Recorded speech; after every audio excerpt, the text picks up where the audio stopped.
Test कैसा होता है और स्मेल कैसी होती है और रंग कैसा होना चाहिए फीमेल के उस हिस्से का, और क्या सही है, कैसी शेप होनी चाहिए, तो इसके बारे में हम बात करेंगे आज के इस वीडियो में। क्योंकि बहुत सारे लोगों का ये डाउट रहता है, बहुत बार मुझसे पूछा गया क्वेश्चन है कि कैसा टेस्ट रहता है।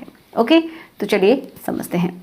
देखो, अगर हम फीमेल की बॉडी को समझते हैं तो सिंपल से एक स्ट्रक्चर होती है, हम सभी जानते हैं। अगर शेप की बात करें तो ऊपर का जो हिस्सा है, ऊपर एक हड्डी की जैसी होती है, वहाँ पैर होते हैं और दोनों साइड में क्या है, एक लिप लाइक स्ट्रक्चर होती है और इंटरनल भी इसी तरीके से होती है। उसके अंदर 2 ओपनिंग्स होती हैं और उनसे ऊपर होता है क्लिट, ठीक है, जो कि सेंसिटिविटी के लिए बहुत हद तक जिम्मेदार रहता है। तो ये शेप है नॉर्मल, मतलब एक तरीके की स्ट्रक्चर है।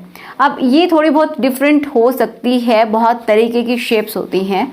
तो कौन सी शेप है जो कि सबसे ज़्यादा पसंद की जाती है? तो ज़्यादातर तो जो बारबी वाली होती है वही मोस्टली लोग पसंद करते हैं, बाकी सभी की सभी अच्छी ही होती हैं। ओके, ऐसा नहीं है कि वो है तो ही अच्छी है, या ऐसा कुछ भी नहीं होता है, ये सिर्फ आपके माइंड का वहम है। ओके, अब कुछ लोगों का माइंड में एक क्वेश्चन ये भी रहता है कि अगर वहाँ की जो स्किन है, जो आसपास की जो स्किन है वो बहुत ज़्यादा डार्क है तो क्या किया जाए? देखो, जो आपकी नॉर्मल स्किन है अगर उतना ही थोड़ा बहुत डार्क है, 1 शेड या फिर 2 शेड डार्क है तो ठीक है, कोई प्रॉब्लम की बात नहीं है।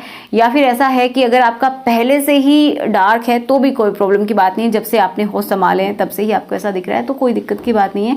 लेकिन हाँ, अगर आपका पहले नॉर्मल था, उतना नहीं था, लेकिन बाद में धीरे धीरे आपका ये जो पार्ट है वो बहुत ज़्यादा डार्क हो गया है, या तो आपने वहाँ के हेयर हटाने के लिए कुछ यूज़ किया होगा, या फिर जो हार्मोनल चेंजेस होते हैं उनकी वजह से भी कभी कभार हो जाता है। तो अगर ये कारण है तो क्या कर सकते हैं आप डॉक्टर के पास जा सकते हैं, क्योंकि कभी कभी इंटरनल कारणों की वजह से भी वहाँ का जो कलर है वो बहुत ज़्यादा डार्क हो जाता है, वहाँ की जो स्किन है वो डार्क हो जाती है, तो आप डॉक्टर के पास जा सकते हैं।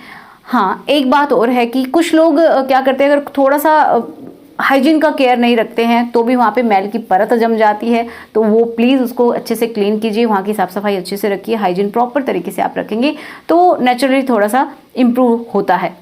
लेकिन अगर डार्कनेस है, वहाँ पे पिगमेंटेशन है, तो आप अपनी तरफ से, चाहे आप नींबू लगा रहे हैं, कुछ और जो देख के आप इंटरनेट से कुछ भी इस्तेमाल कर रहे हैं, सोडा इस्तेमाल कर रहे हैं, तो वो आप ना करें, ठीक है। उसकी वजह से क्या है कि वहाँ का एक तो एनवायरनमेंट गड़बड़ हो जाएगा, वहाँ पे जो नेचुरल जो बैक्टीरियाज होते हैं जो वहाँ की हेल्थ को इम्प्रूव करके रखते हैं तो वो मर जाएंगे, जिसकी वजह से वहाँ का जो एसिडिक एनवायरनमेंट है वो भी चेंज हो सकता है और इन्फेक्शन आ सकते हैं, इन्फ्लामेशन हो सकती है, और जो कलर है मे बी और डार्क हो जाए।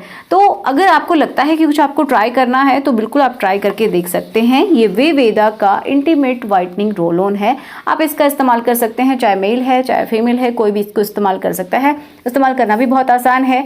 ये आप सिंपली क्या करेंगे, इस तरीके से आता है, रोल ऑन है बिल्कुल, तो आप इस तरीके से आप ट्राई कर सकते हैं। और जहाँ पे भी आपको इस्तेमाल करना है ना, तो आप पहली बात तो ये कि आप उस पार्ट को क्लीन करेंगे, नहाने के बाद आप इस्तेमाल कर सकते हैं। तो जैसे कि जो दोनों टांगों के बीच में जगह होती है, ठीक है, वहाँ पे आप इस्तेमाल कर सकते हैं, और जो एक्सटर्नल जो पार्ट है वहाँ पे आप इस्तेमाल कर सकते हैं। इंटरनली इसको इस्तेमाल नहीं करना है, ठीक है। ये एक तरीके से आपको नेचुरली वहाँ पे जो स्किन है, जो अगर पिगमेंटेशन है तो भी अच्छा है, वहाँ की हाइड्रेशन को मेंटेन करके रखता है, वहाँ पे रिफ्रेशिंग से आपको स्मेल भी मिलेगी। ऐसा नहीं है कि आर्टिफिशियल स्मेल आपके पास आ रही है, कोई इसके अंदर ऐसा केमिकल है, तो आप बिल्कुल इसको इस्तेमाल कर सकते हैं। ये इम्प्रूवमेंट भी करती है, आपकी जो स्किन टोन है उसको भी इम्प्रूव करती है, एक जैसा बनाती है, कहीं से काला है कहीं से कुछ ऐसा है तो उसको थोड़ा सा इवन टोन करती है। ओके, तो आप बिल्कुल इसका इस्तेमाल कर सकते हैं। यह है वेवेदा का intimate whitening roll on. Okay, internally आपको इस्तेमाल नहीं करना है, 1 या 2 टाइम आप इसको इस्तेमाल कर सकते हैं जब आप नहाते हैं तो, ठीक है। डिस्क्रिप्शन बॉक्स में मैं सारे लिंक्स आपको दे दूंगी, आप वहां से इसको बाय कर सकते हैं। अब देखो, नेक्स्ट है कि टेस्ट कैसा होना चाहिए। अब टेस्ट की बात की जाए तो हम समझते हैं उस हिस्से को, तो जो फीमेल का वो जो हिस्सा है, जो ट्यूब लाइक स्ट्रक्चर है, वहाँ पे क्या रहता है, कुछ तो लिक्विड्स आते रहते हैं जो कि जो गर्भाशय है उसको क्लीन करता रहता है अपने आप को खुद ही, तो उसके थ्रू ही कुछ जो लिक्विड है वो बॉडी से बाहर निकलते रहते हैं। कुछ वहाँ का जो एनवायरनमेंट है वो कैसा रहता है, एसिडिक रहता है। अब एसिडिक एनवायरनमेंट है तो हल्की सी पंजेंट सी स्मेल भी होती है वहाँ की, और वहाँ का जो टेस्ट है तो ये भी समझिए आप कि वहाँ का जो टेस्ट होगा वो कुछ कुछ एसिडिक ही होगा। ओके, अब एसिड कैसा होता है तो हल्का सा आपको खट्टापन मिल सकता है, ठीक है, खारापन मिल सकता है, कुछ इस तरीके का टेस्ट आपको मिल सकता है, क्योंकि वहाँ पे बहुत सारे लिक्विड्स भी आते रहते हैं, तो इसी वजह से थोड़ा सा उसका टेस्ट भी अलग रहता है। ओके, तो यही इसका कारण। तो आशा करती हूँ कि आपको वीडियो अच्छा लगा होगा। अगर वीडियो आपके लिए हेल्पफुल है तो मुझे कमेंट में बताइएगा। अगर आप चाहते हैं कि कोई और टॉपिक जिसके ऊपर हम बात करें तो प्लीज़ उसके बारे में भी डिस्कस जरूर कीजिएगा। ठीक है, तो चलिए मिलते हैं नेक्स्ट वीडियो में। Thanks for watching, good bye.